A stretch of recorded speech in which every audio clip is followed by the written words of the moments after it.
करुणा पाहु दोई जना निताई गोरा चंद्रा।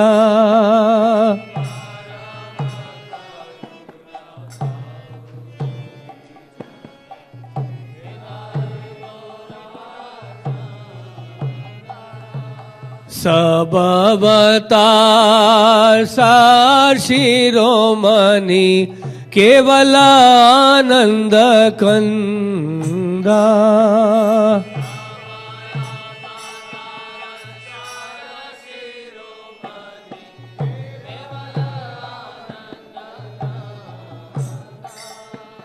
भाजो भाजो भाई चैतन्य निताई सुदृढ़ विश्वास कोरी।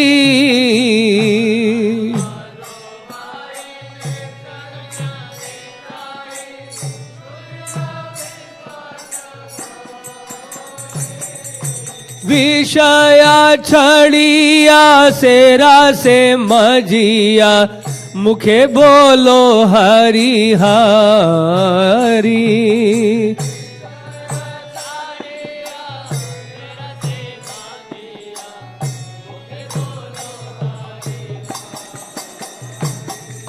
देखो रे भाई त्रिभुवने नाई ए मोनो दयालो दाता। देखो रे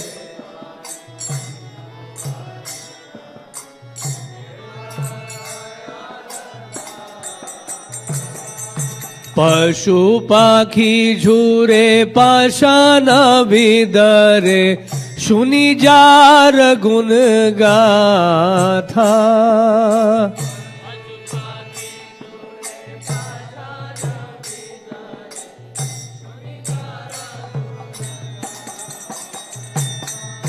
संसारे मजिया रोहिले पड़िया से पदे नहीं लो आश।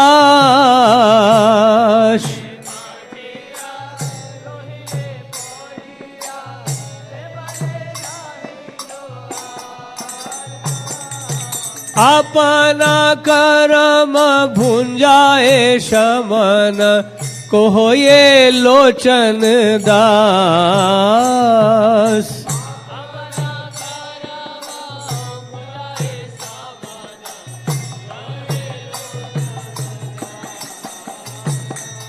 परम करुणा पाहु दुहि जना निताई गोरा चंद्रा। परम करुणा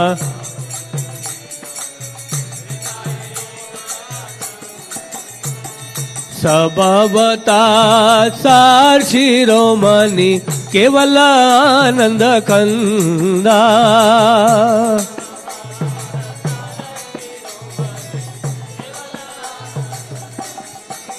हरि बोल हरि बोल हरि बोल गौर हरि बोल निताई गौर हरि बोल।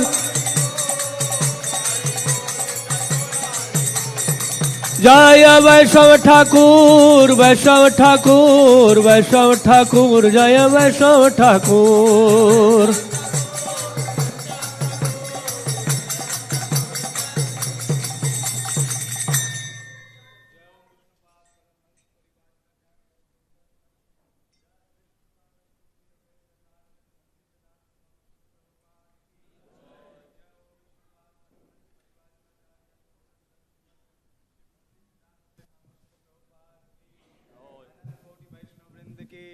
नामाचार्य श्री हरिदास ठाकुर की प्रेम से कहो श्री कृष्ण चैतन्य प्रभु नित्यानंद श्री अद्वैत गदाधर शिवासादि गौर भक्त वृंद की श्री श्री राधा पारसारथी गोप गोपीनाथ श्याम कुंड राधा कुंड गिरि गोवर्धन की श्री वृंदावन धाम की जय, श्री मथुरा धाम की जय, श्री नवदीप मायापुर धाम की जय, पुरुषोत्तम शेष जगन्नाथपुरी धाम की जय, गंगा माई की जय, जमुना माई की जय, तुलसी देवी की जय, भक्ति देवी की जय, श्री लोचन दास ठाकुर आविर्भाव तिथि महामहोत्सव की जय, निताई गौर प्रेमानंदी।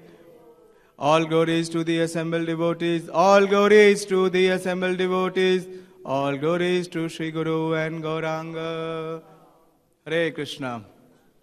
तो आज बहुत ही विशेष दिवस है, क्योंकि आज के दिन हमारी गौरवशाली गौड़ीय वैष्णव परंपरा के एक महान पूर्ववर्ती आचार्य श्रील लोचनदास ठाकुर का आविर्भाव दिवस है। और मेरे लिए ये बहुत विशेष है, क्योंकि श्री लोचनदास ठाकुर के तिरोभाव जो अब से 1 महीने बाद आएगा लगभग, उस दिन मुझे इस गौरवशाली वैष्णव परंपरा में आने के लिए मेरे गुरुदेव ने अवसर दिया दीक्षा देके।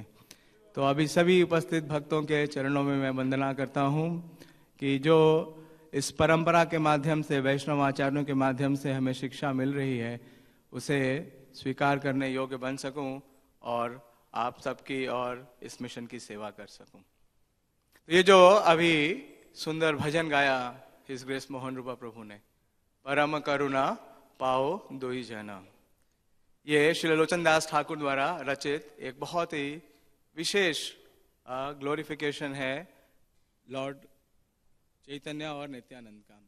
और अपने संस्थापक आचार्य श्रील प्रभुपाद जी को ये भजन बहुत ही प्रिय था। 1969 में लॉस एंजलिस में श्रील प्रभुपाद जी ने इस भजन के ऊपर 2 बार क्लास दी। 1 हफ्ते के अंदर प्रभुपाद ने इसी भजन के ऊपर 2 बार क्लास दी। और प्रभुपाद जी इस भजन के माध्यम से बतलाते हैं कि जो श्री लोचनदास ठाकुर हैं, उनके जीवन के बारे में, उनकी शिक्षाओं के बारे में थोड़ा चर्चा करने का प्रयास करेंगे, समय तो सीमित है।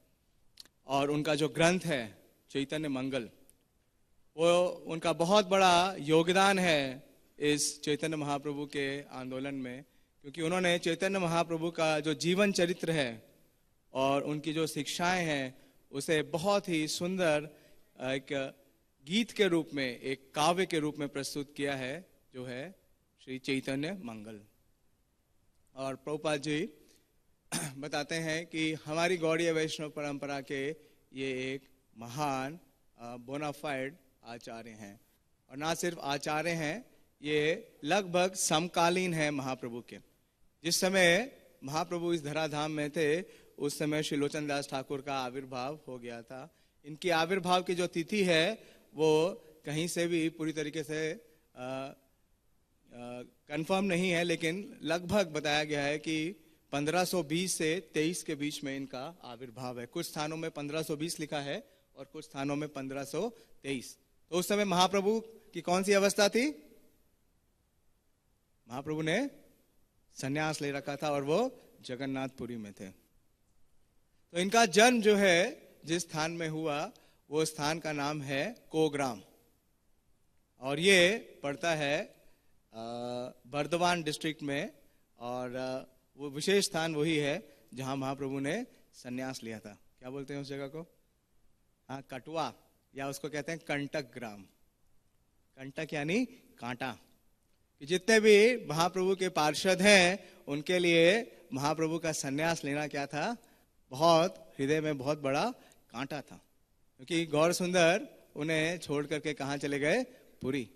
और इतना सुंदर जो उनका गौर सुंदर वेश था, उनके जो केश थे, उसे उन्होंने त्याग दिया। तो उसे कहते हैं कंटक ग्राम।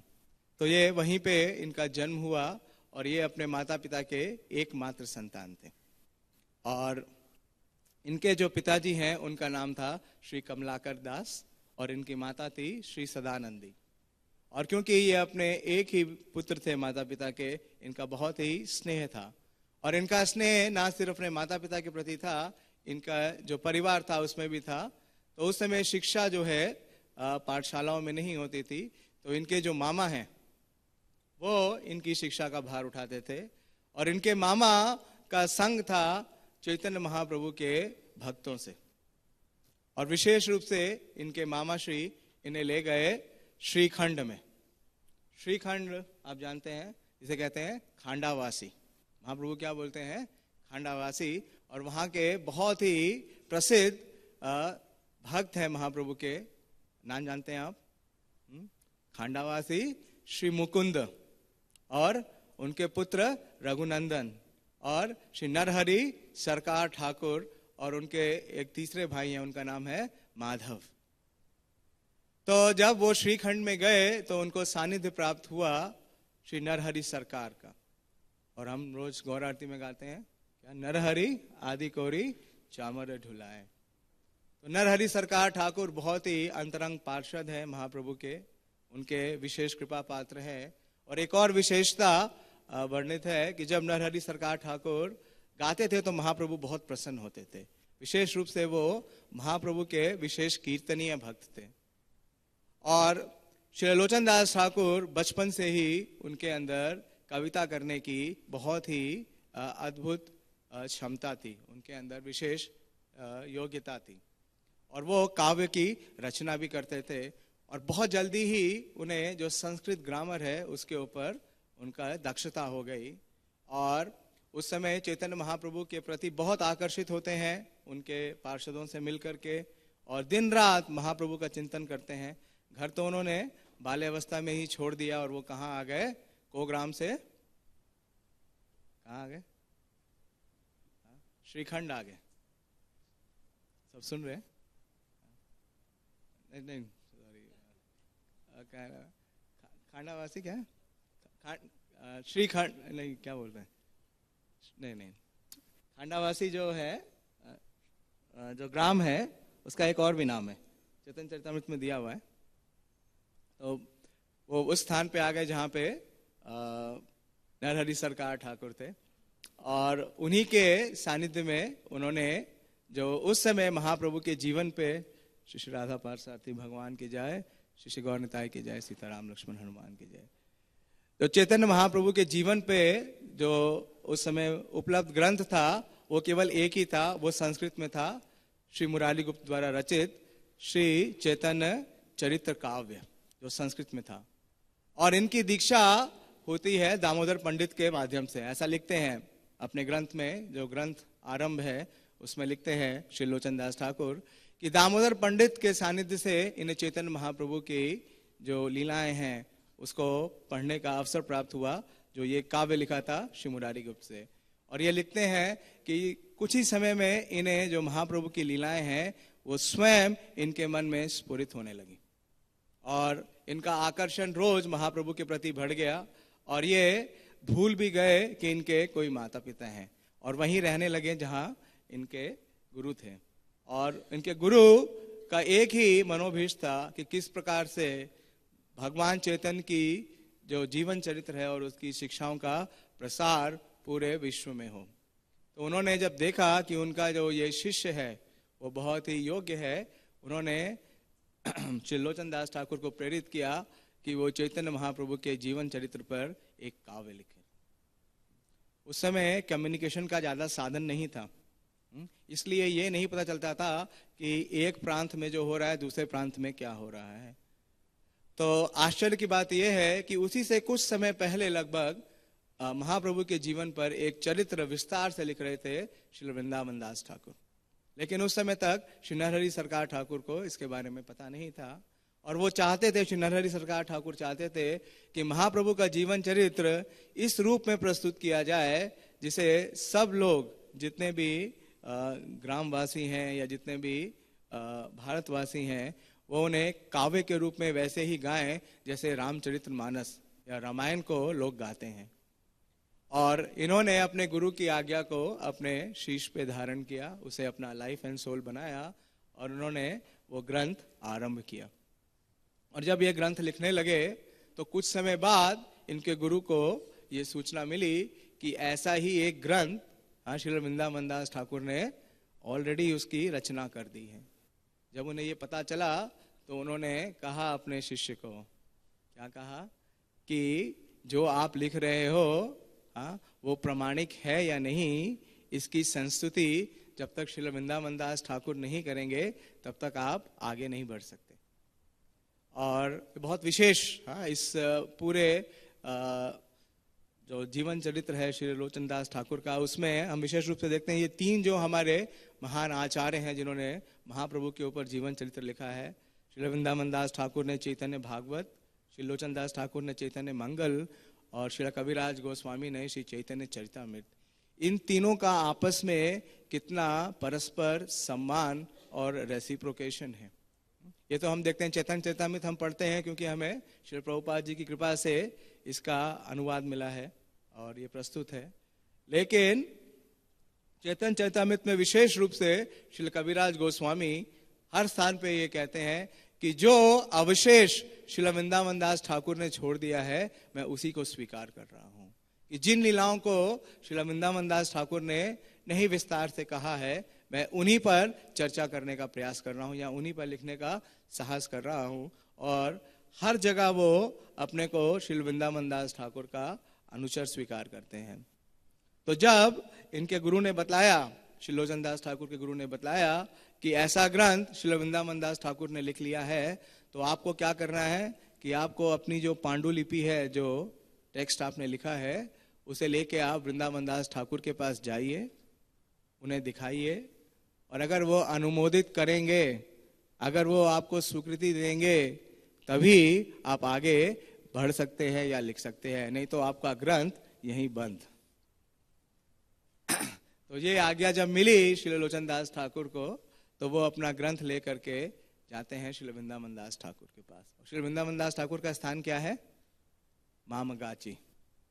मामगाची में श्री वृंदावन दास ठाकुर निवास करते हैं।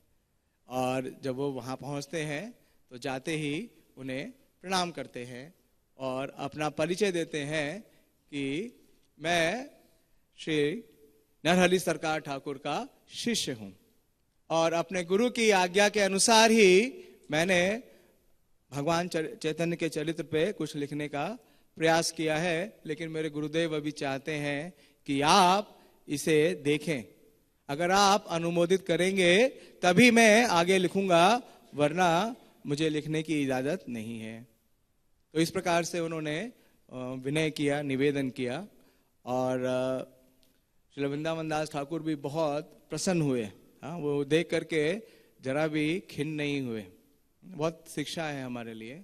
और जब उन्होंने ग्रंथ खोला तो ग्रंथ जो लिखा है श्री लोचन दास ठाकुर ने, उसमें जो सबसे पहला सेक्शन है वो है, उसमें मंगलाचरण है।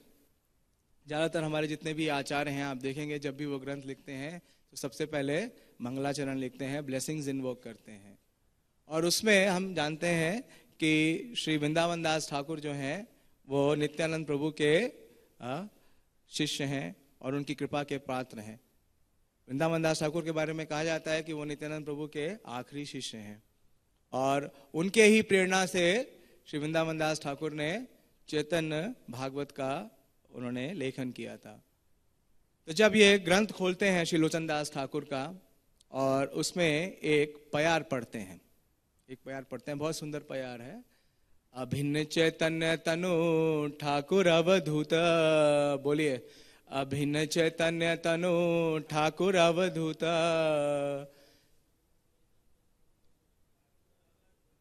फिर से, अभिन्न चैतन्य तनु ठाकुर अवधूत,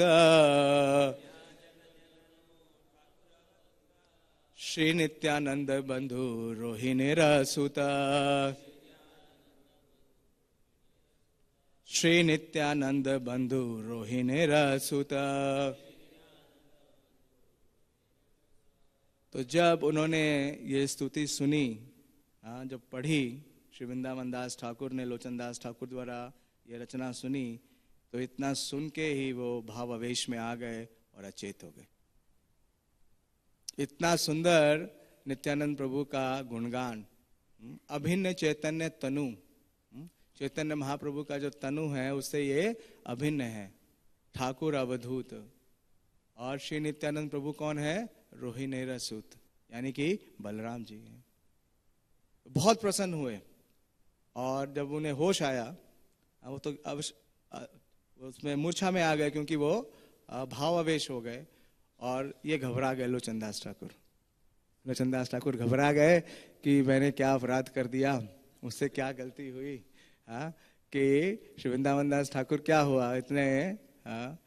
तो वो उन्होंने किसी प्रकार से उन्हें फिर से वापस बाहरी चेतना में लेके आए। और जैसे ही श्री वृंदावन दास ठाकुर बाहरी चेतना में आते हैं, वो तुरंत कस के आलिंगन करते हैं श्री लोचन दास ठाकुर का और तुरंत ही एक प्रशस्ति पत्र लिखते हैं। ऐसा कई जगह वर्णन आता है कि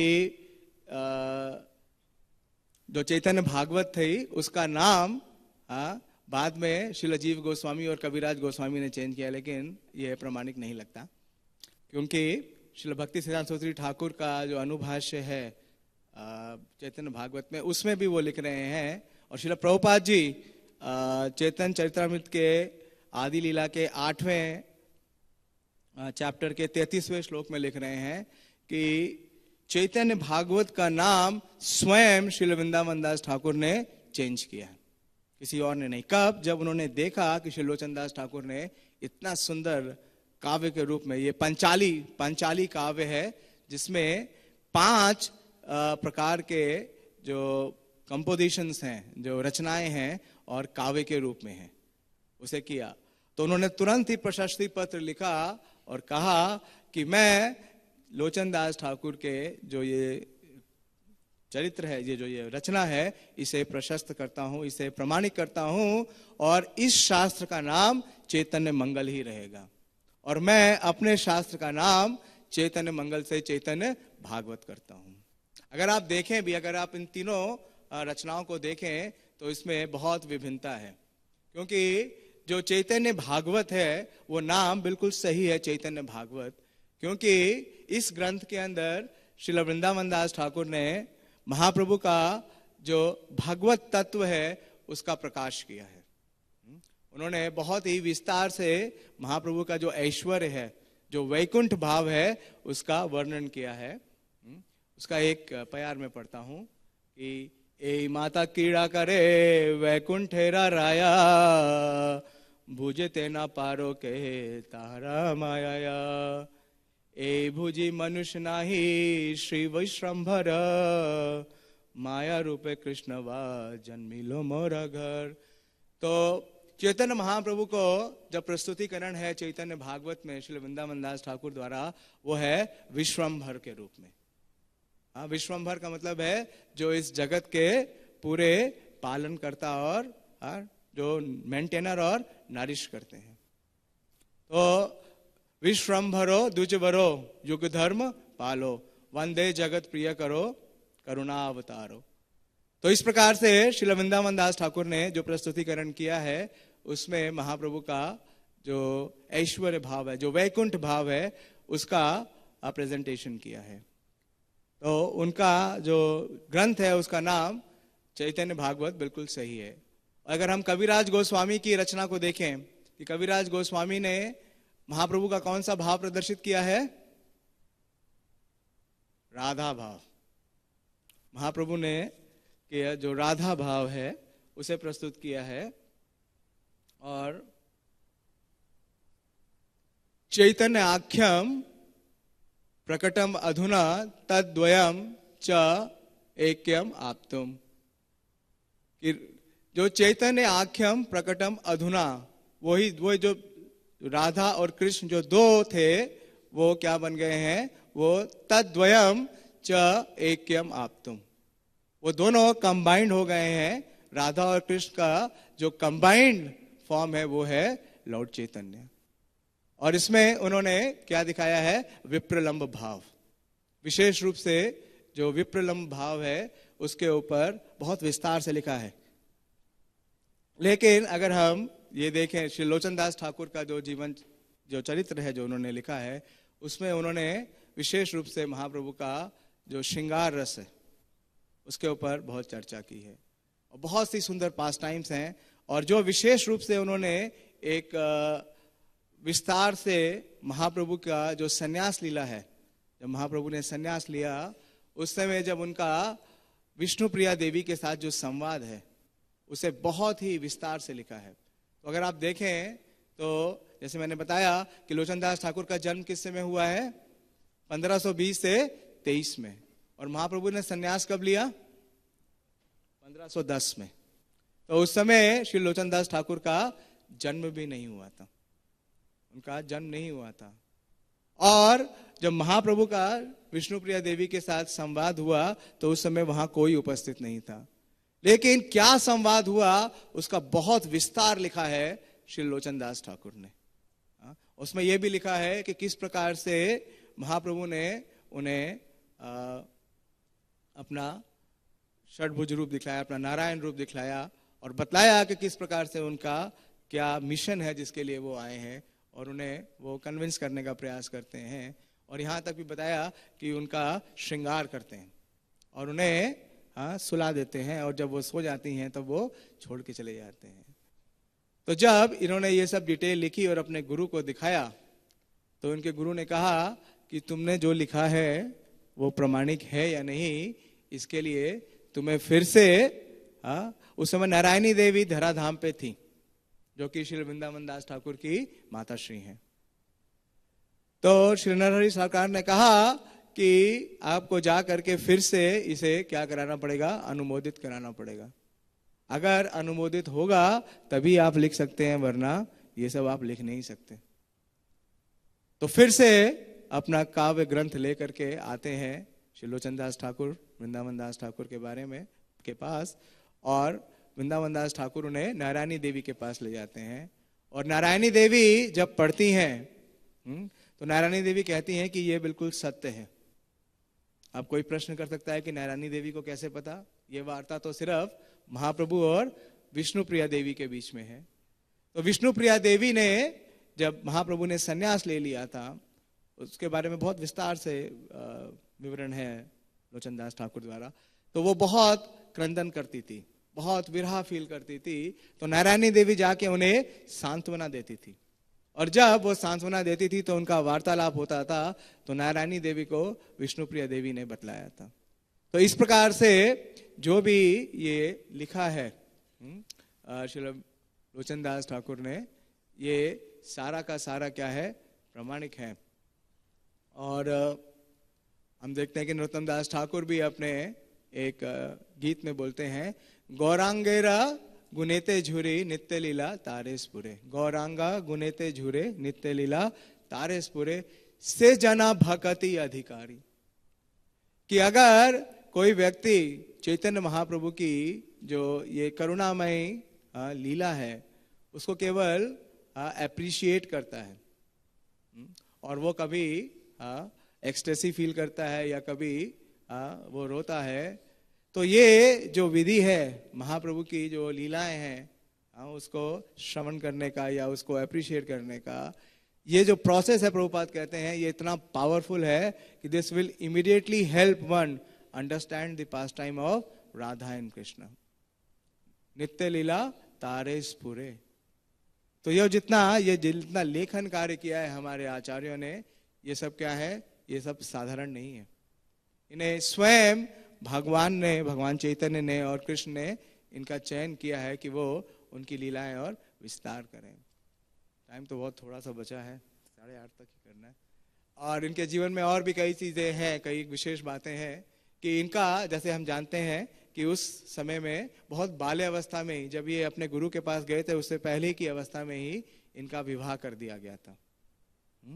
लेकिन ये तो इतने मग्न थे अपने गुरु की सेवा में और गौरांग के प्रति इतना आकर्षण था कि ये भूल भी गए। लेकिन जो इनके पत्नी के परिवार वाले थे वो नहीं भूले।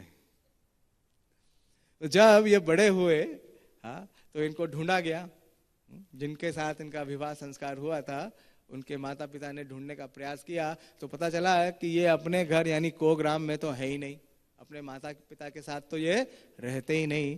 पता करने में पता चला कि ये अपने गुरु के घर में रहते हैं।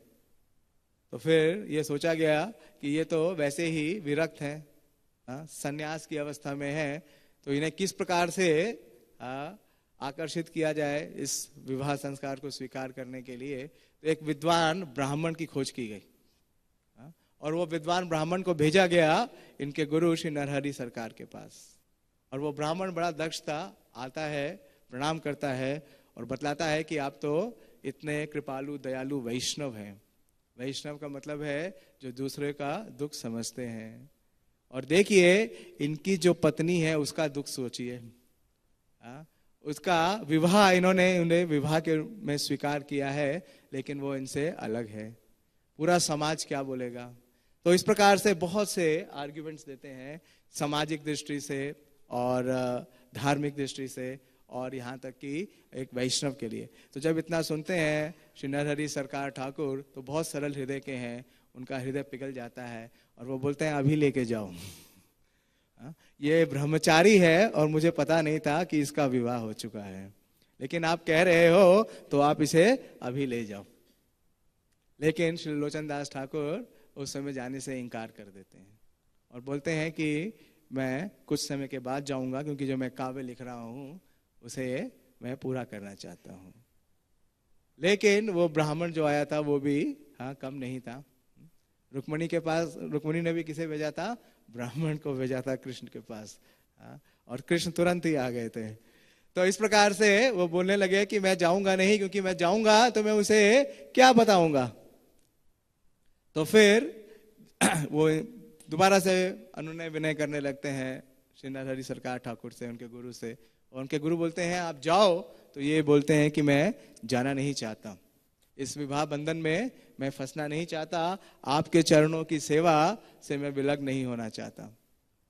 तो जब देखा उन्होंने अपने शिष्य में कि उनके हृदय में ये भाव है, तो उन्होंने कहा आप चिंता मत करो, आप जाओ, महाप्रभु आपकी रक्षा करेंगे।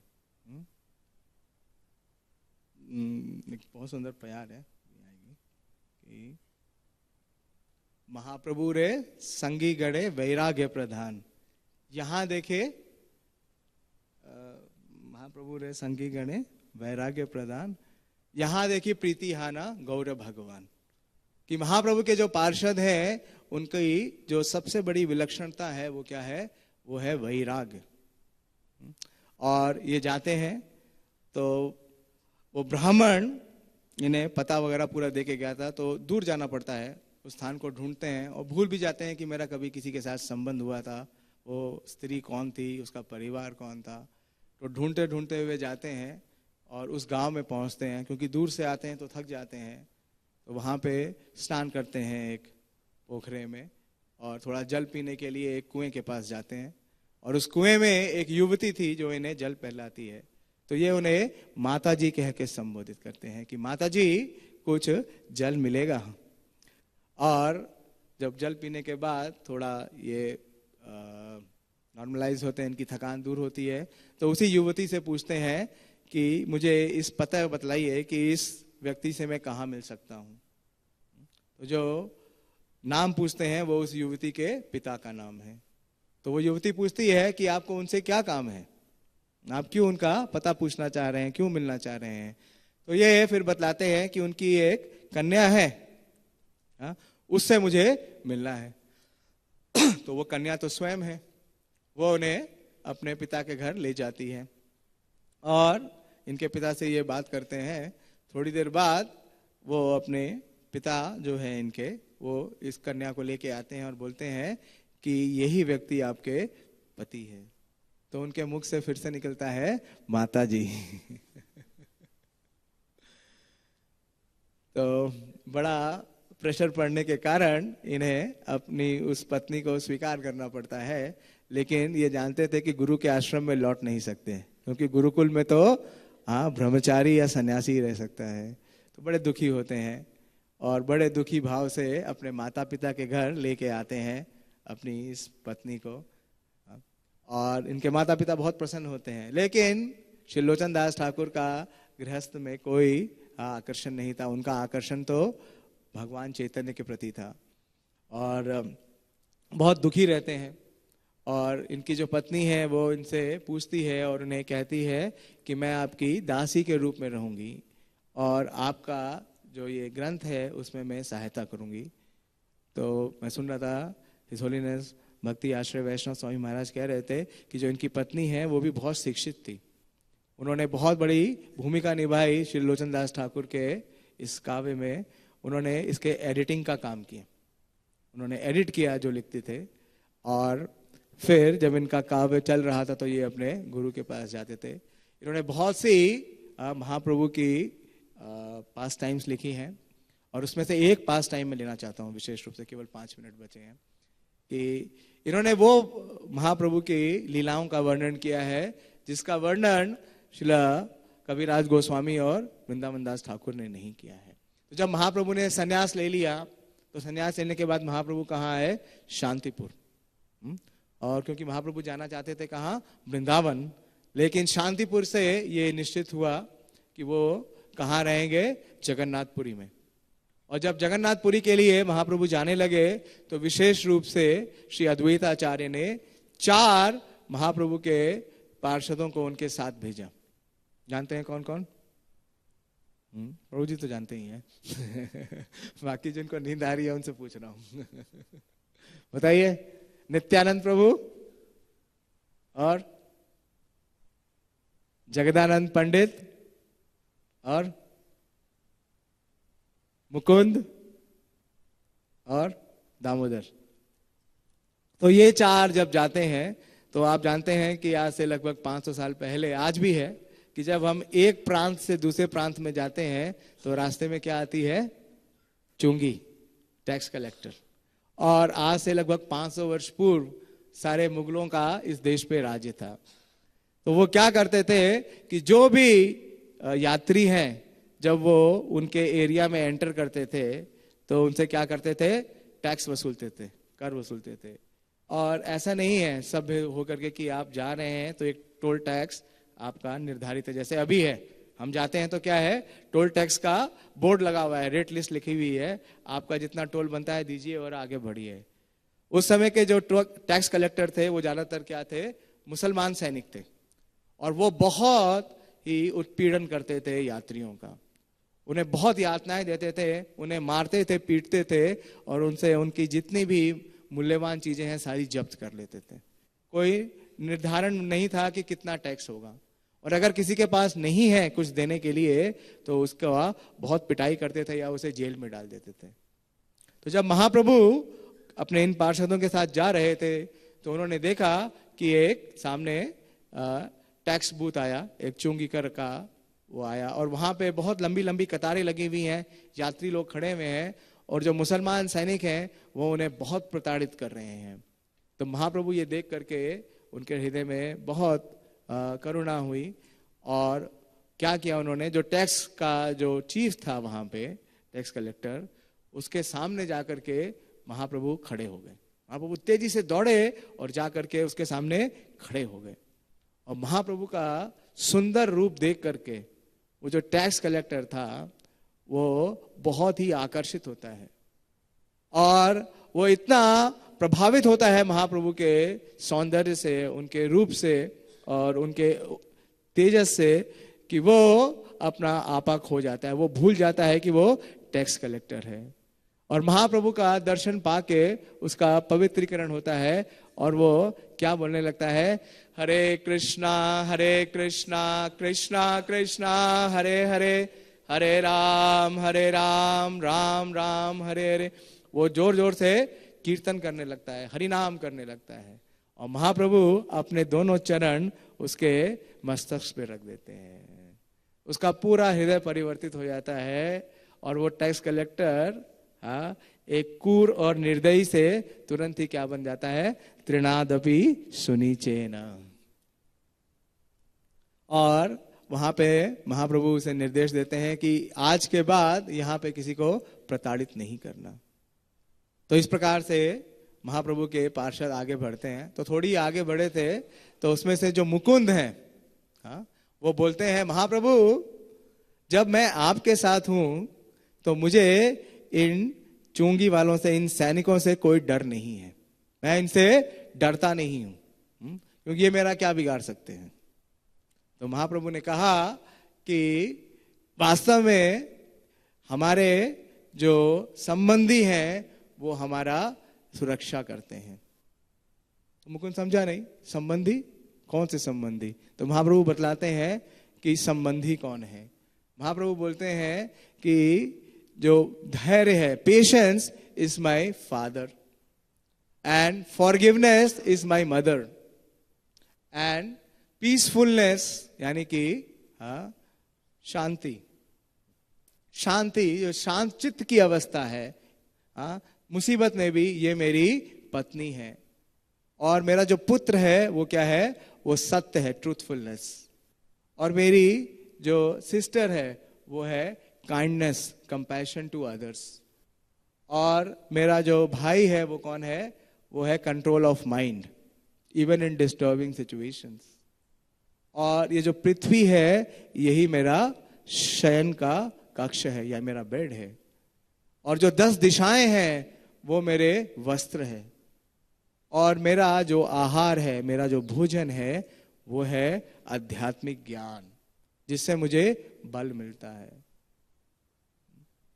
महाप्रभु बोलते हैं कि ये उसके संबंधी हैं जो इस पथ पे है, योग के पथ पे, जो भगवान के साथ अपना संबंध स्थापित करना चाहता है और जो वास्तव में वैराग्य से युक्त है। महाप्रभु का मिशन यही है, वैराग्य विद्या निज भक्ति योगम। तो महाप्रभु दोनों चीज कहते हैं कि जो योग के इस पथ पे है और जो जिसके जीवन में वैराग्य है, उसके ऐसे संबंधी है, और जिसके पास ऐसे संबंधी हैं उसे कभी भय नहीं है। तो बड़े प्रफुल्लित हो रहे थे सब लोग और आगे बढ़े। जैसे ही थोड़ी सी आगे बढ़े, श्री राधा पार्षार्थी भगवान की जय, श्री गौर निताय की जय, सीताराम लक्ष्मण हनुमान की जय। तो जब वो पूरी पहुंचने ही वाले थे तो एक और टोल टैक्स आया, और उस टोल टैक्स में महाप्रभु तो आगे निकल गए, लेकिन उस टोल के जो सैनिक थे उन्होंने बाकी चारों को पकड़ लिया और बहुत तंग किया। उनसे उनके पास जो भी कुछ था छीन लिया। उनके पास कुछ ज्यादा तो था नहीं, महाप्रभु के पार्षदों के पास तो कुछ नहीं था। उनके पास केवल कंबल थे, वो कंबल भी छीन लिए। और जब महाप्रभु देखे कि मेरे पार्षद कहाँ हैं, अभी तक आए क्यों नहीं, हमें भगवान जगन्नाथ का दर्शन करने जाना है, तो थोड़ी देर बाद ये दौड़ते हुए आते हैं और इनकी स्थिति बहुत ही बेहाल थी। तो महाप्रभु पूछते हैं क्या हुआ, तो नित्यानंद प्रभु बतलाते हैं कि यहाँ के जो टैक्स कलेक्टर्स हैं उन्होंने बहुत हमें उत्पीड़ित किया, और विशेष रूप से मुकुंद को बहुत तंग किया। उसे तो चेन में बंद किया और घसीट के ले जा रहे थे जेल में डालने के लिए। तो महाप्रभु कुछ बोले नहीं, गंभीर रहे। और महाप्रभु ने कहा कि कृष्ण बड़े कृपालु हैं, वो अपने भक्तों की रक्षा करते हैं। और वो जो उस एरिया के, उस प्रोविंस के जो टैक्स कलेक्टर के चीफ थे, उनके स्वप्न में महाप्रभु आते हैं और उन्हें अपना नारायण रूप दिखलाते हैं, और फिर वो नारायण रूप को परिणित कर देते हैं अपने सन्यास रूप में। तो जब ऐसा वो टैक्स कलेक्टर देखता है और अगले दिन महाप्रभु उस स्थान से जाते हैं, तो वो टैक्स कलेक्टर आकर के महाप्रभु के चरण में गिर जाता है। महाप्रभु उसे प्रेरित करते हैं हरिनाम करने के लिए। और वो जो टैक्स कलेक्टर था मुस्लिम, वो पूरी तरीके से उसका हृदय परिवर्तित हो जाता है, और वो क्या करने लगता है, टैक्स कलेक्टर्स की एक कीर्तन पार्टी बनाता है, और वो कीर्तन पार्टी गांव-गांव में जाकर के प्रचार करती है। तो मुकुंद उस टैक्स कलेक्टर के पास जाते हैं और बोलते हैं कि आपके एक सैनिक ने हमारे कंबल चुरा लिए हैं। तो वो टैक्स कलेक्टर क्या करता है कि इन भक्तों के लिए नए कंबल मंगा करके देता है। तो इस प्रकार से बहुत सी विशेष लीलाएं हैं जिसका श्रीला लोचन दास ठाकुर ने वर्णन किया है। समय तो मेरा समाप्त हो गया, मैं यहीं पे विराम दूंगा। और आज के दिन हम विशेष रूप से श्री लोचन दास ठाकुर के चरणों में ये प्रार्थना करें कि जिस प्रकार से वो चैतन्य लीला का आस्वादन करते हैं, उनके हृदय में स्फुरित होती हैं। और जैसा कि वो लिख रहे हैं कि चैतन्य महाप्रभु के प्रभाव से जैसे टैक्स कलेक्टर का हृदय परिवर्तित हो गया था, उसी प्रकार से मेरा भी हृदय परिवर्तित हो सके और हमें इस आचार्य परंपरा की कृपा प्राप्त हो। श्री लोचन दास ठाकुर आविर्भाव तिथि महामहोत्सव की, श्रील प्रभुपाद की, ग्रंथराज श्री चैतन्य मंगल की, निताय गौर प्रेम आनंदी। हरे कृष्णा। थोड़ा बैठ जाइए 2 मिनट के लिए।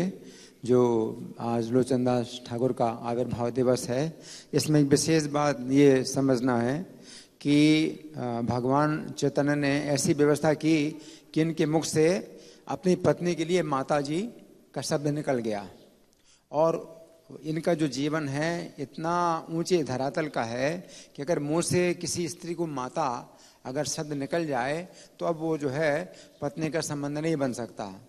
जैसे कुंती महारानी के मुख से निकल गया अर्जुन के लिए कि जो पुरस्कार लाए हो पांचों भाई बांट लो, तो अब द्रौपदी का विवाह पांचों के साथ हुआ, करना पड़ा क्योंकि माता कुंती के मुख से ये वचन निकल गया। तो ये इतने ऊंचे धरातल के भक्त हैं कि उनके मुंह से कुछ बात निकल जाए तो उनको चिंता हो जाती है कि अब कैसे वो सच्ची होगी। और ये भगवान चैतन्य की ऐसी व्यवस्था थी कि इनके मुख से ऐसा निकल गया और इस कारण से इनको ये कारण बन गया कि अपनी पत्नी के साथ अब जो है ये रहेंगे, ब्रह्मचर्य का पालन करेंगे। तो लोचनदास ठाकुर का जो विशेष जीवन है, विशेष इनकी जो योग्यता है वो ये है कि अपनी पत्नी के साथ रहे और ब्रह्मचर्य का पालन किया।